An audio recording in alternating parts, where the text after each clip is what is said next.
Good morning, good afternoon, good evening, and welcome to today's morning ramble. And I just want to share something that's come up in a couple of client sessions in the last 2 days.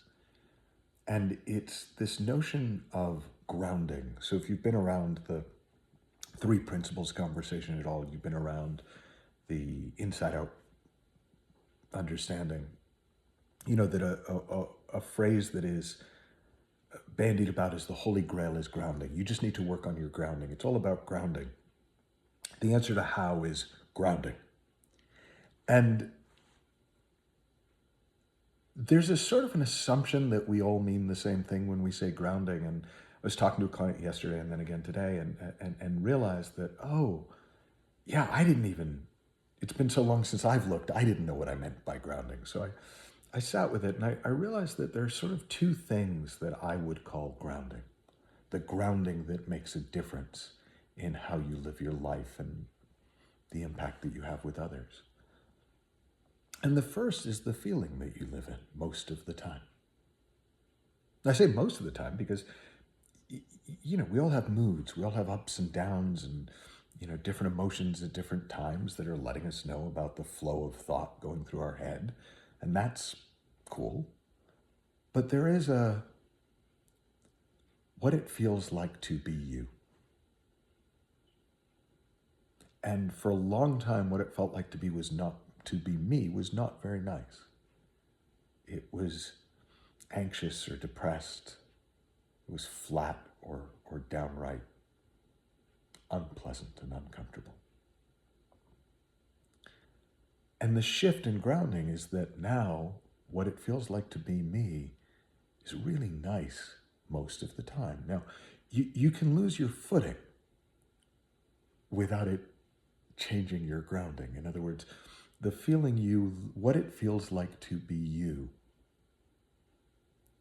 as you experience it is your grounding. The potential for what it feels like to be you, what we're made of, feels I'm going to say amazing, but sometimes that makes it sound too grand. It's just really lovely. We're made of nice stuff. And so the feeling that we're in most of the time, I'd call that our grounding. It's one aspect of our grounding. And the other is and I've heard it talked about as our embodied understanding, our knowing, our certainty. But the best way that I've come up with to describe it, and this was the story that came up when I was talking to my client, was I used to hang out with some fairly wealthy people, certainly people who had a lot more money than me. And there was one guy in particular, and we'd go out for meals, and when the bill would come, he'd pick it up and he'd look at it, and he'd often go, "Is that it?" As if it was such a trivial amount of money. And I thought, what an arrogant so-and-so, and God, I really like him, but I hate that. That's just, and because I assumed it was an act. I assumed it was look how wealthy I am.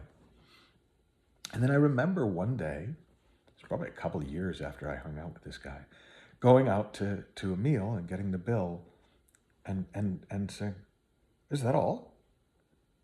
And then I went, "Oh, I've become my client." And it wasn't that I'd become my client. It was that just genuinely no longer looked like a big number to me, whereas in the past it had. So my grounding around that had shifted. So I had a mentor, George Pransky. He used to always talk about, he would seem to be baffled when people would say that something was stressful. Like, yeah, I'm really worried about going bankrupt, or, I'm finding this, this corporate merger really stressful. And George would always be like, well, I don't understand. Why would that be stressful? And I'm sitting there with him kind of going, "George, do you really not understand?" And because again, I thought it was an act. And then eventually I realized, oh no, it really just doesn't look stressful to him. It really doesn't look like something outside of you could cause a feeling inside of you. Whereas for me, that was at the time a cool idea. And so if you want to kind of check out your grounding, not to beat yourself up and give yourself crap, but just to kind of get a sense of how you're doing, those would be the two places I would look. How does it feel to be you most of the time? And you can compare it to how did it used to feel to be you most of the time? And then if you're in this conversation, this inside out three principles conversation, how real does it look to you?